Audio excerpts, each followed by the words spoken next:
মুখ্যমন্ত্ৰী মহিলা উদ্যমিতা অভিযান চমুকৈ আত্মসহায়ক গোটৰ মহিলাসকলে 10,000কৈ লাভ কৰিব। কোন কোন মহিলাসকলে 10,000 টকা লাভ নকৰিব বা 10,000 পৰা বাদ পৰিব সেই গোটেইখিনি ডিটেইল সেই ভিডিঅ'ৰ শেষলৈকে, লগতে উদ্যমিতা আঁচনিত মহিলাসকলৰ অন্তৰ্ভুক্ত হৈছে বা কোন মহিলাসকলে উদ্যমিতা আঁচনি 10,000 টকা লাভ কৰিব সেই গোটেইখিনি ডিটেইল এই ভিডিঅ'ৰ শেষলৈকে পাই যাব। লগতে যদিহে আপোনালোকে মোৰ চেনেলটোলৈ নতুনকৈ ভিজিট কৰিছে বা যদি এনে ধৰণৰ আপডেট পাই থাকিব বিচাৰে তেতিয়াহ'লে মোৰ এই চেনেলটি প্লিজ ছাবস্ক্ৰাইব কৰি দিয়ক, লগত থকা বেল আইকনটো দবাই দিয়ক। বন্ধুসকল, মুখ্যমন্ত্ৰী মহিলা উদ্যমিতা অভিযান নাৰী শক্তিৰ সবলীকৰণৰ কাৰণে সেই আঁচনি ৰূপায়ণ কৰা হৈছে।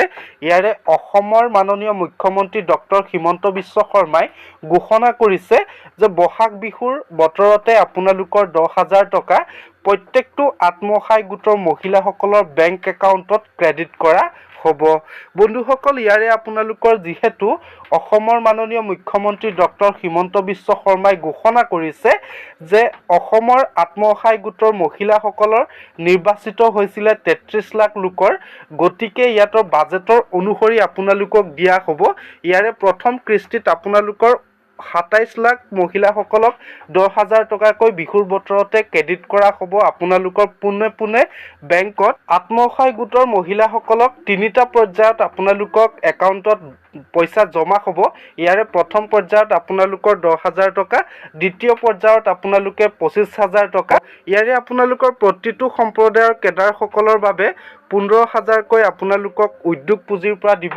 লগতে 27 লাখৰ অধিক মহিলাৰ বাবে 2 দিনৰ ক্ষমতা নিৰ্মাণৰ কাৰ্যসূচী গ্ৰহণ কৰা হৈছে। ইয়াৰে বন্ধুসকল, আপোনালোকে যদি 50,000 টকালৈকে যদি ঋণ লয় বা ঋণৰ সময়তে আপোনালোকক 5% সুতৰ ৰেহাই দিয়া হ'ব। ইয়াৰে আপোনালোকে সম্পূৰ্ণ 5% ৰেহাই দিয়া হ'ব যদি 50,000 পৰ্যন্তলৈকে যদিহে আপোনালোকে সুত লয় তেতিয়া আপোনালোকক 5% ৰেহাই দিয়া হ'ব। যদি আপোনালোকে এতিয়ালৈকে অসমৰ মাননীয় মুখ্যমন্ত্ৰী ডক্টৰ হিমন্ত বিশ্ব শৰ্মাৰ মন্তব্য পোৱা নাই তেতিয়াহ'লে সেই ভিডিঅ'ৰ শেষলৈকে চাব পাৰিব। সেইসকল আত্মসহায়ক গোটৰ মহিলাসকলে 10,000 টকা লাভ নকৰিব যেনে যদিহে আপোনালোকৰ ব্যৱসায় ভিত্তিত ট্ৰাক আছে, JCP আছে, লগতে যদিহে আপোনালোকে দোকানৰ GST পৰিশোধ কৰে তেতিয়াহ'লে আপোনালোকে আত্মসহায়ক গোটৰ সদস্যসকলে 10,000 টকা লাভ নকৰিব। ইয়াৰে আপোনালোকৰ পোনপটীয়াকৈ অসমৰ মাননীয় মুখ্যমন্ত্ৰী ডক্টৰ হিমন্ত বিশ্ব শৰ্মাই ঘোষণা কৰিছে আত্মসহায়ক গোটৰ মহিলাসকলে 10,000 টকা কেতিয়া লাভ কৰিব বা ইয়াৰ যদি লিষ্টখিনি যদি চাব বিচাৰে 2 দিনৰ ভিতৰতে আপোনালোকৰ অসমৰ মাননীয় মুখ্যমন্ত্ৰী ডক্টৰ হিমন্ত বিশ্ব শৰ্মাই ঘোষণা কৰিছে যে 2 দিনৰ ভিতৰতে যিসকলৰ একাউণ্টত 10,000 টকা বিহুৰ বতৰতে সোমাব যে তেওঁলোকৰ লিষ্ট পাব্লিছ কৰা হ'ব। যেতিয়া আপোনালোকক লিষ্ট পাব্লিছ কৰা হ'ব তেতিয়া মই আপোনালোকক ভিডিঅ'ৰ জৰিয়তে জনাম। গতিকে যদিহে আপোনালোকে এতিয়ালৈকে চেনেলটো ছাবস্ক্ৰাইব কৰা নাই ছাবস্ক্ৰাইব কৰি ৰাখক। বন্ধুসকল, ইয়াৰে অসমৰ মাননীয় মুখ্যমন্ত্ৰী ডক্টৰ হিমন্ত বিশ্ব শৰ্মাই মন্তব্য আগবঢ়াইছে। উদ্যমিতা আঁচনিখনৰ বিষয়ে কেইটামান কথা ক'ব খুজিছোঁ। আমাৰ ৰাজ্যৰ আত্মসহায়ক গোটৰ সদস্যসকলক আমি 4 লানি ছাৰ্ভে কৰাৰ পিছত কাৰোবাৰ 3টা সন্তানত আছে নে তাতকৈ বেছি আছে, বিভিন্ন ছাৰ্ভে কৰাৰ পিছত আমি 31 লাখ মহিলা প্ৰথম পৰ্যায়ত এই আঁচনিখনৰ বাবে উপযুক্ত বুলি আমি ইনফৰমেশ্যন বা আমি তথ্য কালেক্ট কৰিছোঁ। কিন্তু অসম চৰকাৰে 27 লাখ মহিলা এই আঁচনিখনৰ সুবিধা দিব আমাৰ বাজেট অনুসৰি। কাৰণ আমি যদিও 30 লাখ মহিলাই পাছ কৰিছে, আমি 27 লাখ মহিলাকহে এই আঁচনিৰ সুবিধা দিব পাৰিম।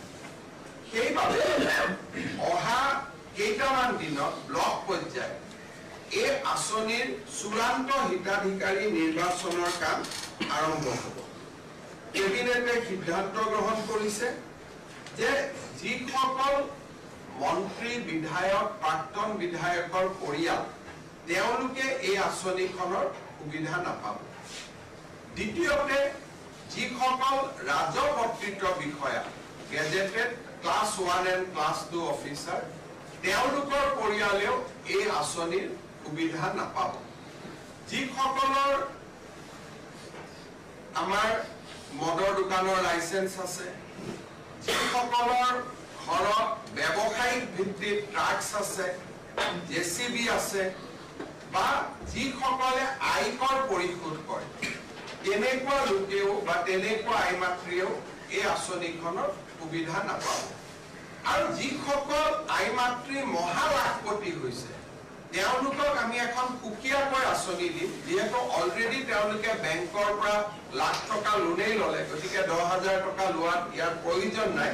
কিন্তু তেওঁলোকক আমি সুকীয়াকৈ আৰু ভাল আঁচনি এখন দিয়াৰ বাবে আমি চিন্তা কৰিম। এই ধৰণে আমি যিটো মহিলাসকলক 10,000 টকা দিয়াৰ ঘোষণা কৰিছিলো, সেই আঁচনিখনক আমি চূড়ান্ত পৰ্যায়লৈ লৈ গৈছো আৰু আঁচনিখনৰ শুভ উদ্বোধন এপ্ৰিল মাহত আমি বিহালী সমষ্টিত কৰিবৰ বাবে সিদ্ধান্ত গ্ৰহণ কৰিছো। অৰ্থাৎ প্ৰথম বিহালীৰ আই মাতৃসকলক এই টকা দি পেলাই এই আঁচনিখনৰ আমি শুভ উদ্বোধন কৰিম। তাৰ পিছত প্ৰতিটো সমষ্টিতে একোখন মিটিং হৈ এই আঁচনিৰ টকা আমি সমষ্টি ভিত্তিক বিতৰণ কৰিম।